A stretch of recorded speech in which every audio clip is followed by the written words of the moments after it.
Assalamualaikum warahmatullahi wabarakatuh.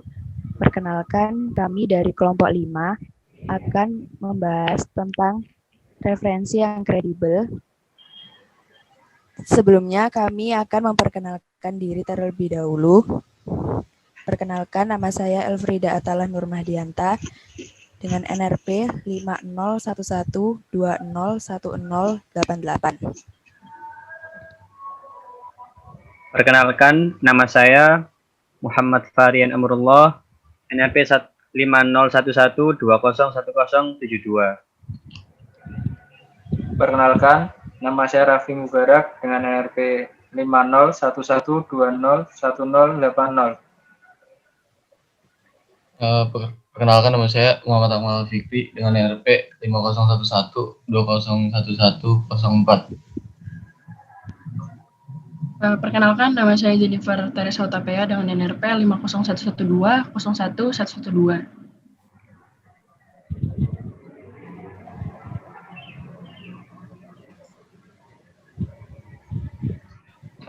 Baik, pembahasan yang pertama dari kelompok kami yang pertama yaitu referensi kredibel dalam tulisan ilmiah.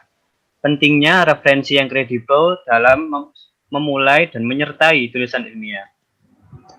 Nah, seperti yang kita tahu, di zaman modern ini bacaan itu semakin banyak.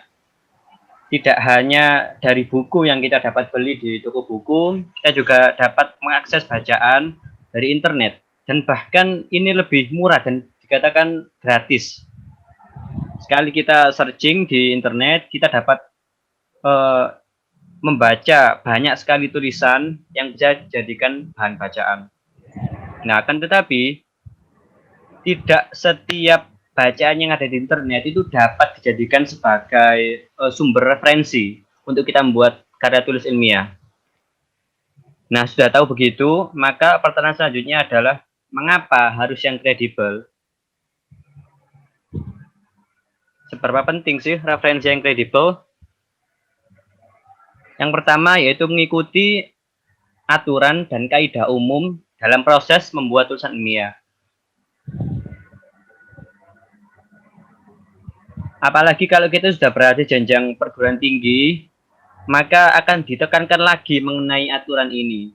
Kalau dulu kita di SMA, di SMP, mungkin pernah mendapat tugas membuat KTI atau pernah di SMP. Namun, jika ada kesalahan dalam ini, maka mungkin akan ditolerir sama gurunya. Namun, jika sudah jenjang yang lebih tinggi, seperti S1, S2, atau S3, saat kita membuat skripsi, tesis atau lain-lain, ini merupakan hal yang mutlak. Apalagi kalau kita ikut lomba KTI, maka sangat wajib adanya yaitu referensi yang kredibel.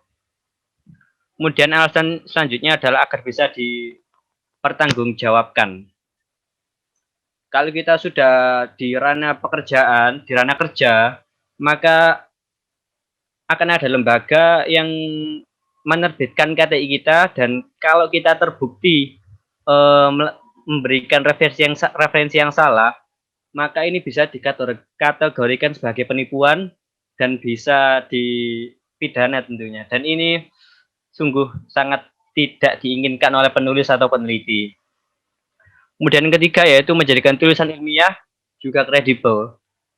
Kalau tulisan kita itu mengambil dari referensi yang kredibel, maka informasi-informasi yang merupakan informasi yang tepat dan orang akan percaya dengan kita, sehingga mungkin kita menulis beberapa KTI dan kemudian orang lain juga akan menambah kepercayaan dalam KTI tersebut, sehingga referensi kita menjadi kredibel atau dapat dipercaya.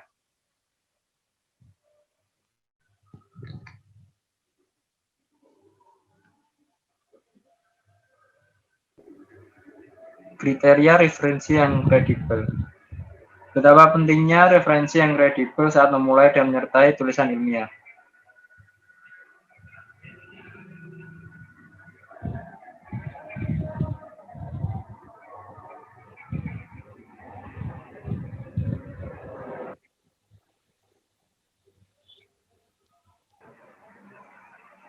Sebelumnya, kita harus tahu apa pengertian dari referensi yang kredibel.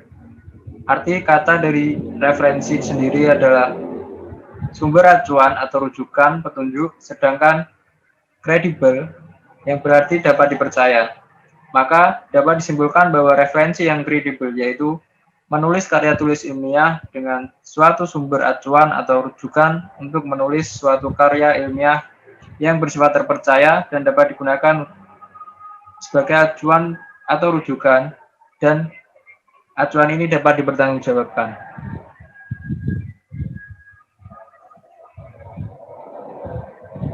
Referensi yang kredibel berarti memiliki kriteria sebagai berikut. Yang pertama, dapat dipercaya dan dapat dipertanggungjawabkan. Dapat dipercaya berarti dapat diyakini karena referensi tersebut bersifat terindeks, yang artinya referensi yang betul-betul dapat dipastikan keberadaannya dan memiliki struktur kepengolahan yang jelas. Dapat dipertanggungjawabkan, itu berarti karena referensi yang akan digunakan atau diterbitkan oleh lembaga resmi atau yang terdaftar. Karena referensi tersebut telah bersifat jelas dalam pengelolaannya, maka sumber referensi tersebut yang telah dicantumkan dapat dilacak dengan mudah karena memiliki identitas.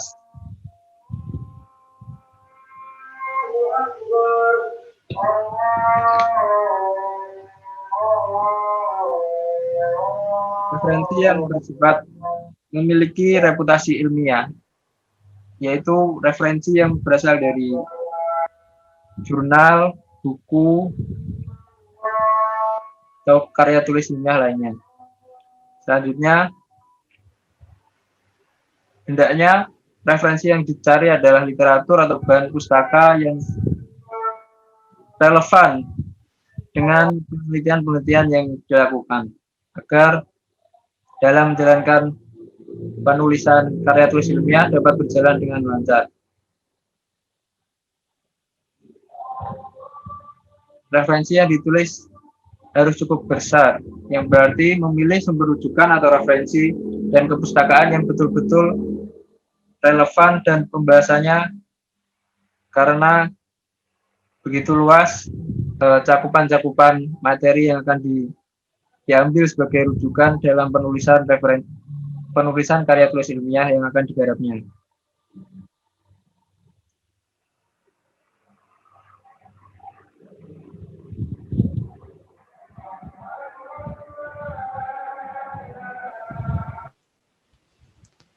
Selanjutnya yaitu cara menentukan referensi yang kredibel berbasis daring.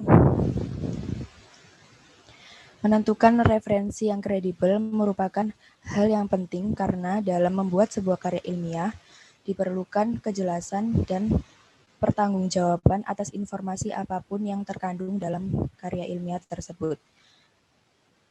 Referensi yang kredibel tersebut bisa dalam bentuk media cetak dan media elektronik. Menurut dosen dan peneliti Ari Riswanto, MPD, MM, dalam webinar Belajar Menulis KTI, Karya Tulis Ilmiah, pada Jumat pagi tanggal 22 Mei 2020, mengatakan bahwa referensi sumber berbasis daring yang dapat dijadikan acuan yaitu internet, buku, surat kabar atau majalah, dan jurnal.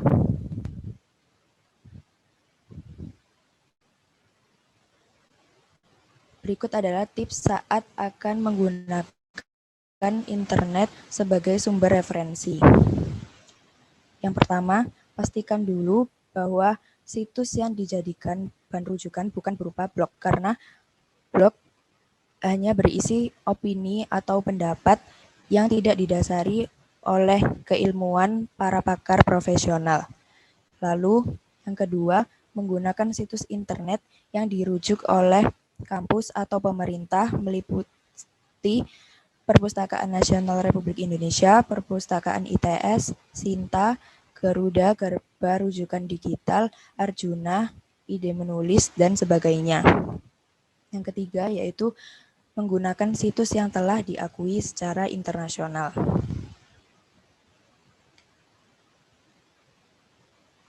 Selanjutnya, contoh referensi yang bersumber dari internet, antara lain CiteSeerX, Hackwire, DOAJ, Directory of Open Access Journals, FlashX, JSTOR, Google Scholar, Meet, OpenCourseware, Mendeley, EndNote, Zotero, dan sebagainya. Referensi selanjutnya yaitu referensi yang bersumber dari buku versi elektronik atau biasa disebut dengan e-book yang berasal dari website. Yang pertama contohnya yaitu Google Books, lalu Open Library, Many-Books, eBook Lobby, Get Free eBooks, Kirina, The eBook Directory, Project Gutenberg, freeebooks.net, Bookyards, dan sebagainya. Selanjutnya referensi yang ketiga yaitu jurnal versi elektronik atau biasa disebut dengan e-journals. Contoh dari e-journals tersebut adalah contoh jurnal internasional yang menjadi rujukan tim penilai angka kredit PAK Dikti meliputi Scopus yang berasal dari Belanda, Microsoft Academic Search, Index Copernicus dari Polandia, Easy Knowledge, Thomson Reuters dari Amerika Serikat, DOAJ dari Swedia, Google Scholar, Sherpa atau Romeo dari Inggris, dan lain-lain. Selanjutnya referensi yang terakhir yaitu dari surat kabar atau majalah versi elektronik atau disebut e-newspaper atau e-magazine. Contohnya yaitu newspaper 10 yang menyediakan informasi terkait tema tertentu. Dengan demikian, di era modernisasi saat ini, hadirnya referensi yang kredibel secara daring dapat memudahkan peneliti dalam mencari sumber-sumber untuk menyusun karya ilmiahnya dengan baik, sehingga karya ilmiah yang dihasilkan tersusun dengan runtut, benar-benar jelas adanya, dapat dipercaya, dan dapat dipertanggungjawabkan.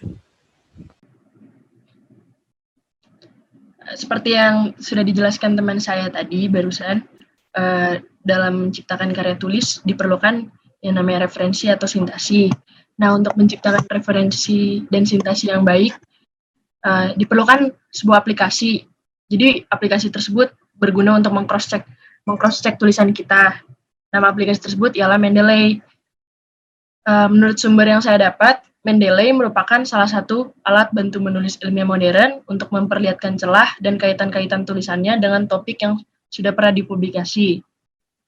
Nah, di aplikasi Mendeley ini juga akan menampilkan penulis mana yang lebih banyak dirujuk dan juga pastinya akan meningkat kualitas dan kredibilitas penulis. Jadi, menurut dari slide ini, Mendeley ini berfungsi untuk menunjukkan kita penulis-penulis yang ada dari tulisan-tulisan kita tersebut dengan kredibilitas yang tinggi. Nah, Mendeley sendiri memiliki 3 landasan. Yang pertama adalah manajemen referensi atau reference management sebagai aplikasi untuk pengelolaan referensi ilmiah dan citasi. Terus yang kedua ada namanya Social Research Network dan Group. Nah, aplikasi Mendeley ini sebagai sarana untuk berinteraksi, berkolaborasi, dan membangun jejaring khususnya dalam bidang ilmiah. Lalu yang terakhir ada Research Data dan API, aplikasi Mendeley sebagai pusat data ilmiah. Berdasarkan landasan yang dimiliki Mendeley tersebut, dapat kita ketahui fungsi dari Mendeley, yaitu pengelolaan referensi ilmiah dan citasi, lalu ada untuk berkolaborasi dan membangun jejaring dalam bidang ilmiah, serta sebagai pusat data ilmiah. Selanjutnya ada cara menggunakan aplikasi Mendeley tersebut yang akan dijelaskan oleh teman saya. Nah, ya selanjutnya saya akan tahu cara mengutip jurnal dan membuat daftar pustaka dengan Mendeley ini.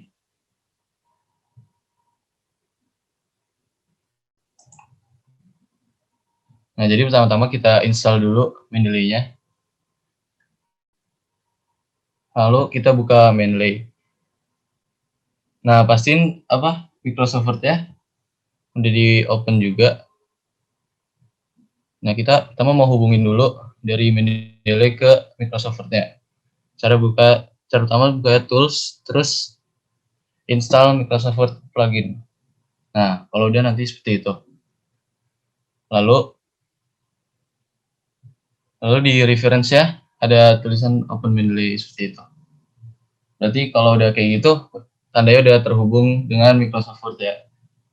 Nah, kalau ini cara ngutipnya, kita create folder dulu.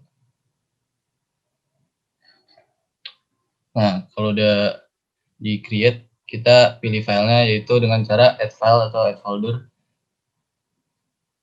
Nah, kita pilih jurnal dari penulisnya, mana yang mau dikutip. Lalu kita klik. Nah, nanti keluar seperti ini nih.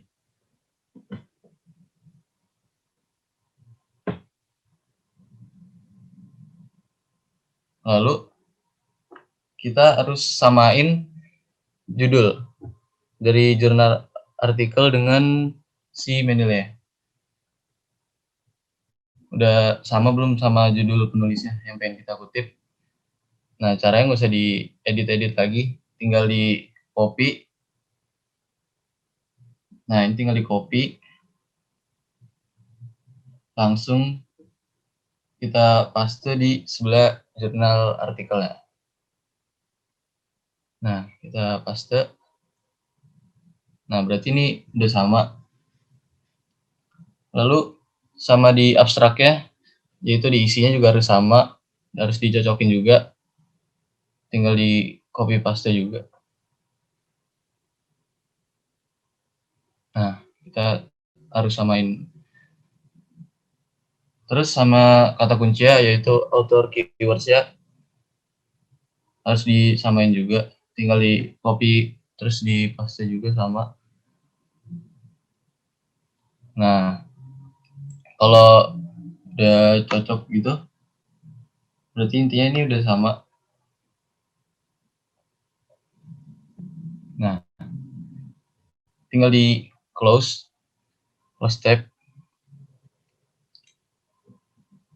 Lalu kita double klik lagi.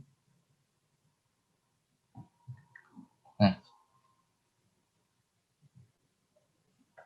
terus misalnya kita mau ambil kutipan misalnya ini nih. Nah, bagian ini kita copy.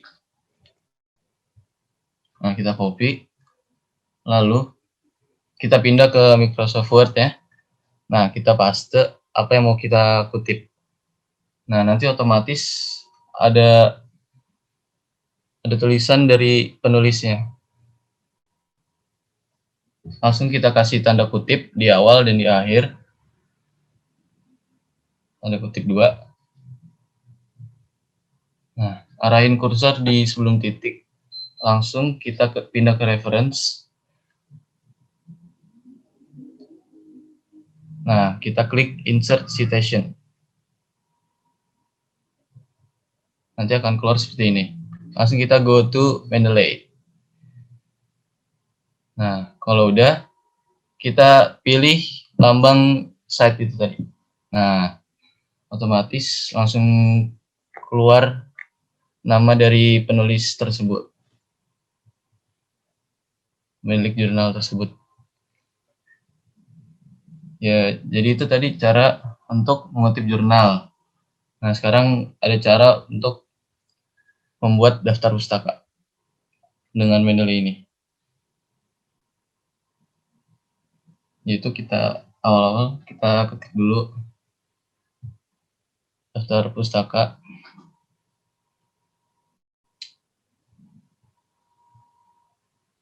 Nah, setelah kita ketik daftar pustaka, kita